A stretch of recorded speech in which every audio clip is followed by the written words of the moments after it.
Soft sticks, Mark.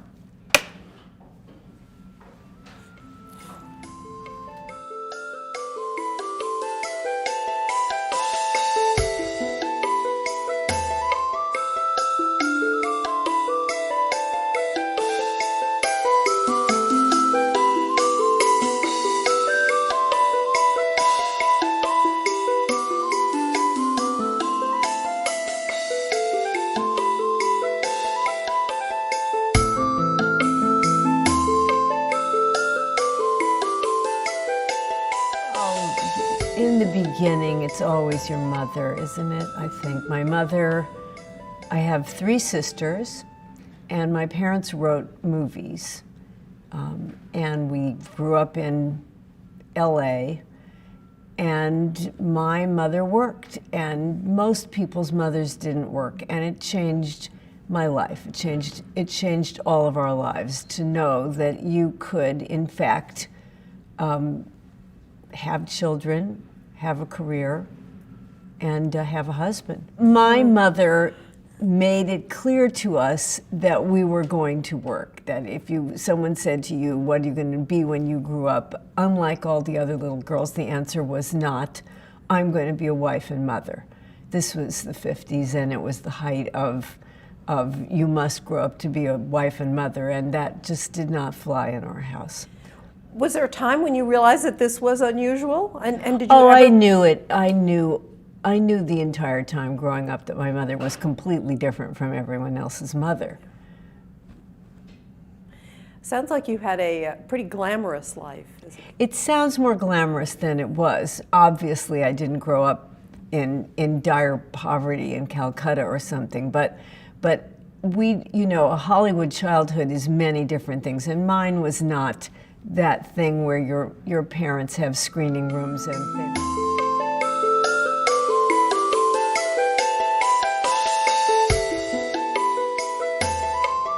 In my life, I remember after I'd been a reporter for quite a while, I was at the New York Post. It was not my first job, but it was definitely my first great job.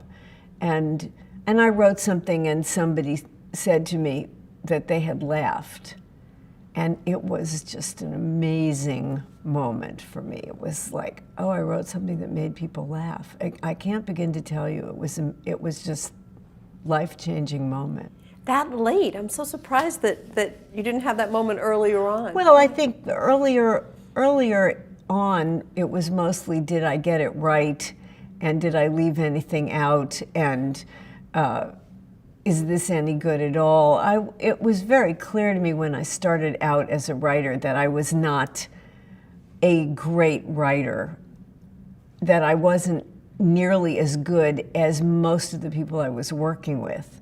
So I have friends who started out fantastic writers. Joan Didion, from the beginning, she was great. I was not great.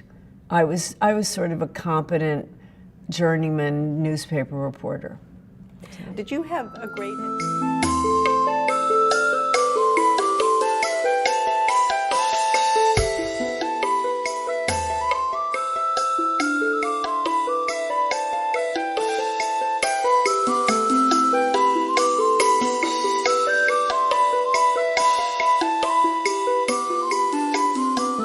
Con Nora Eprhon, ella logra hacer de la tragedia comedia. ¿Por qué? Porque tiene esta capacidad creativa y burlesca de sí misma, esa sátira que uno hace de las propias condiciones, ¿no? Imagínate una mujer de 7 meses de embarazo con un niño pequeño de unos cuantos, 2 años, no sé cuántos, y tiene pues un marido, además parece que viene de la historia, de una historia real que es su vida.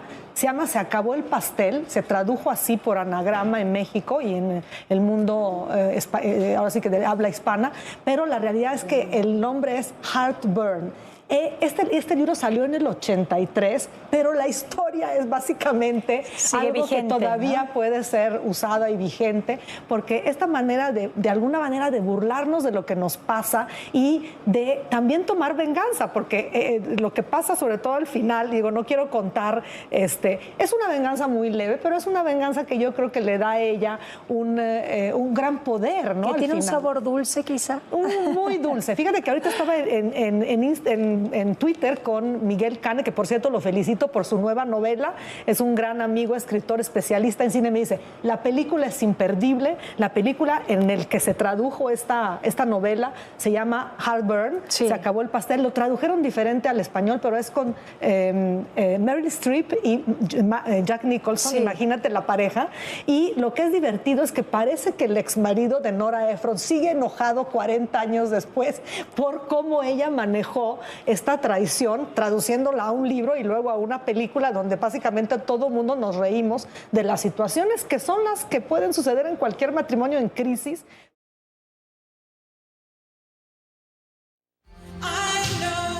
Ladies and gentlemen, Nora Eprhon.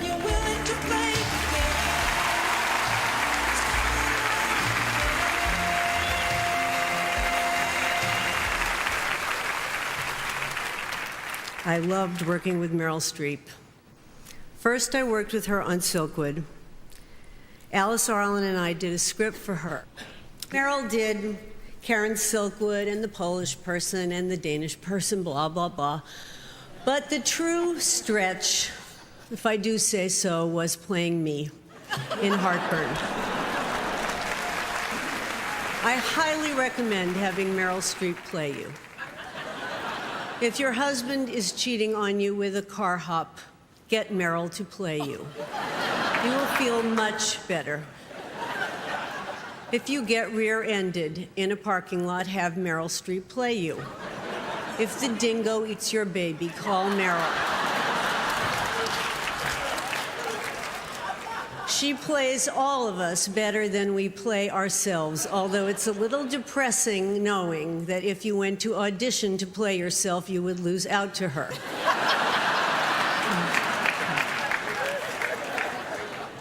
Some days, when I'm having a hard day, I call up Meryl and she'll come and she'll step in for me.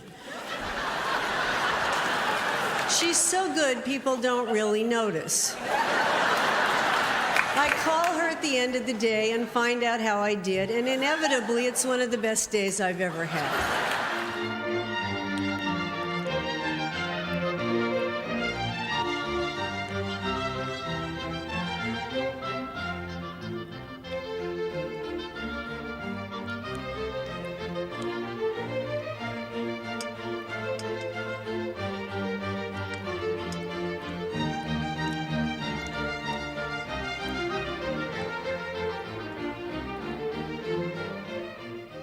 Good evening.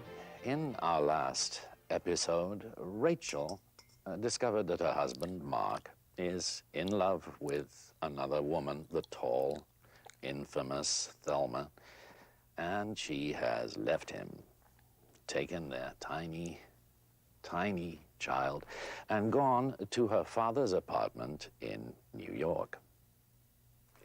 There, pregnant, penniless, and alone, she has been waiting, hoping against hope as the hours tick by without a phone call. Finally, realizing that if there is no phone call the first day, there probably won't be one, or perhaps there will be one, but a day later, Rachel closes her weary eyes and sobs herself to sleep.